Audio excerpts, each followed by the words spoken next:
Hello friends, welcome back to my channel. তো বন্ধুরা, এখন আমরা যে বিষয়টা নিয়ে কথা বলবো, অ্যাকচুয়ালি একটা জবাব দিতে এসেছি। জবাবটা সবার উদ্দেশ্যেই নয়, যারা বিষয়টাকে নিয়ে সমালোচনা করছেন তাদের উদ্দেশ্যে। জিদ্দাকে নিয়ে যখনই সমালোচনা হবে ভাই, আমরা সবসময় প্রোটেস্টে থাকবো। ঠিক আছে, সো যাই হোক, প্রথমত তোমাদেরকে বলি যে কয়েকদিন আগেই তোমরা প্রত্যেকেই জানো যে আমাদের রাহুল ব্যানার্জি তিনি মারা গেছেন এবং আমাদের ছেড়ে চলে গেছেন। এই ঘটনাকে কেন্দ্র করে আমাদের ইন্ডাস্ট্রি এক প্রকার থেমেই গেছিল বলতে পারো। আস্তে আস্তে সব স্বাভাবিক হচ্ছে, কিন্তু এটা ঠিক যে রাহুল দা চলে গেছেন কিন্তু পুরো ইন্ডাস্ট্রিকে এক করে গেছেন। সবাইকে আমরা একসাথে পেয়েছি, কিন্তু কয়েকজনের মধ্যে একটা প্রশ্ন জেগেছে যে সবাইকে তো আমরা একসাথে পেলাম, আমাদের সুপারস্টার জিদ্দা কোথায় গেল, জিদ্দায় কেন দেখা গেল না? তাদের উদ্দেশ্যেই বলতে চাই।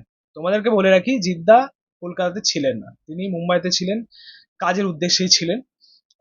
সেটা কমপ্লিট করে তিনি ফিরেছেন কয়েকদিন আগে, মানে দু একদিন আগেই ফিরেছেন, এবং ফেরার পরেই তিনি রাহুলদার বাড়িতে গেছিলেন তার বাড়ির লোকের সাথে দেখা করতে, সমবেদনা জানাতে। তো এটা স্বাভাবিক একটা ঘটনা, কিন্তু আলটিমেটলি যে বিষয়টা নিয়ে সমালোচনা হচ্ছে এই মুহূর্তে দাঁড়িয়ে, সেটা হচ্ছে জিদ্দা গেছেন তো গেছেন, কিন্তু ফুটেজ খাওয়ার জন্য তিনি মিডিয়াকে সাথে করে কেন নিয়ে গেছেন?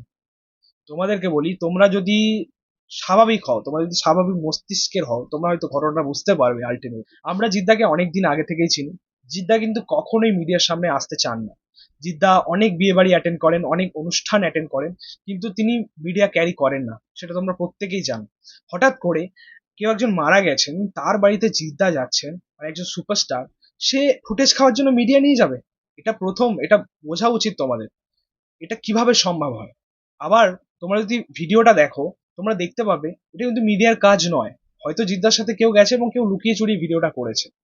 তোমরা জিদ্দার এক্সপ্রেশন দেখো, জিদ্দার দাদার এক্সপ্রেশন দেখো, তারা কি, তাদের এক্সপ্রেশন দেখে কি এটা বোঝা যাচ্ছে তাদের ইন্টেনশন ছিল যে ফুটেজ খাওয়ার মতো? একদমই কিন্তু সেটা বোঝা যাচ্ছে না। তারা নিজেদের মতো কথা বলে যাচ্ছে, তাদের অন্যরকম একটা বিষয় তাদের মধ্যে ঘটছে সেই মুহূর্তে দাঁড়িয়ে।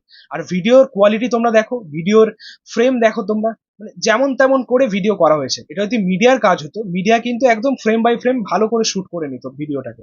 ঠিক আছে, তোমরা কিভাবে বলতে পারো যে এটা জিদ্দার কাজ? জিদ্দা মিডিয়া নিয়ে গেছে।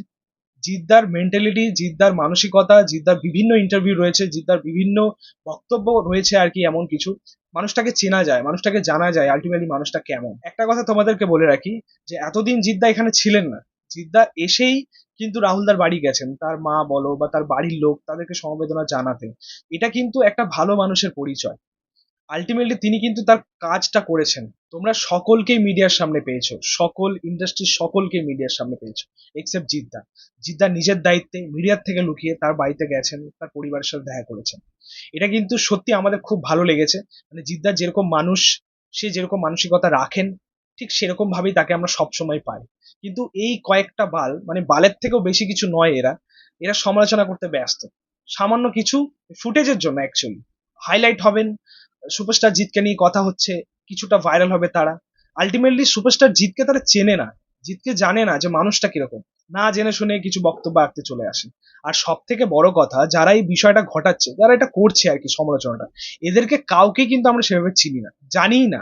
হঠাৎ করে যেন সোশ্যাল মিডিয়াতে তারা ফুটে উঠেছে। এতদিন পর্যন্ত তারা অদৃশ্য ছিল, আজকে এই কারণে, জিদ্দার কারণে তারা এক্সিস্ট করলো আলটিমেটলি সোশ্যাল মিডিয়াতে। ভাই, মানুষটাকে নিয়ে কিছু বলার আগে মানুষটাকে আগে চেনো, জানো, তারপর কিছু বলো। তারপর যদি তোমাদের মনে হয় যে হ্যাঁ মানুষটা এরকম কিছু মেন্টালিটি রাখে বা এরকম কিছু করতে পারে, আমরা বিশ্বাস করে নেবো, আমরা একদম বিশ্বাস করে নেবো। কিন্তু তার আগে তোমাকে মানুষটাকে জানতে হবে। ঠিক আছে, আলটিমেটলি জিদ্দা এটা আমাদেরকে শিখিয়ে গেলেন যে মিডিয়ার সামনে না এসেও ভালো কিছু করা যায়, মানুষের পাশে থাকা যায়। ঠিক আছে, এই যে ফুটেজটা তোমরা দেখছো, এই যে ভিডিওটা তোমরা দেখছো, এটা কিন্তু কোনো রকম জিদ্দার তরফ থেকে করা নয়। ঠিক আছে, জিদ্দার প্রোডাকশন থেকে বা জিদ্দার তরফ থেকে করা নয়। এটা লুকিয়ে চুরিয়ে করা কোনো ভিডিও, যেটা তারাই ছেড়েছে আর কি, লিক করেছে ভিডিওটাকে। মিডিয়ার কাজ তো অবশ্যই নয়। জিদ্দা কখনোই মিডিয়াকে সাথে নিয়ে গিয়ে এরকম কিছু করবেন না, এটা আমাদের বিশ্বাস, দৃঢ় বিশ্বাস আর কি। এটা কখনোই হতে পারে না। সো যাই হোক, এই ছিল বলার এই বিষয়টা নিয়ে। অ্যাকচুয়ালি যারা এই সমস্ত নিয়ে কথা বলছেন, এই সমস্ত বিষয় নিয়ে সমালোচনা করছেন, তাদের উদ্দেশ্যে অনেক খিস্তি মারতে ইচ্ছা করছে, বাট এক কথায় বলছি, তারা হচ্ছে বিজ্ঞের বিছে। তারা এরকম কিছু করার মতোই ক্ষমতা রাখে, অন্য কিছু করার মতো ক্ষমতা তাদের মধ্যে নেই।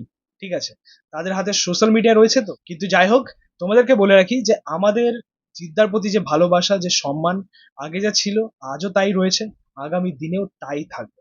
কেউ এসে সেটাকে কমাতে পারবে না। তো যাই হোক, এই ছিল বলার। তোমাদের মতামত রিয়াকশন অবশ্যই কমেন্টে জানি। ভিডিওটা ভালো লাগলে অবশ্যই লাইক কমেন্ট শেয়ার করে দিই, পাশে থেকে সাপোর্ট করে চ্যানেলটাকে অবশ্যই সাবস্ক্রাইব করেছে, পাশে থাকা বেল আইকনটা পরবর্তী ভিডিও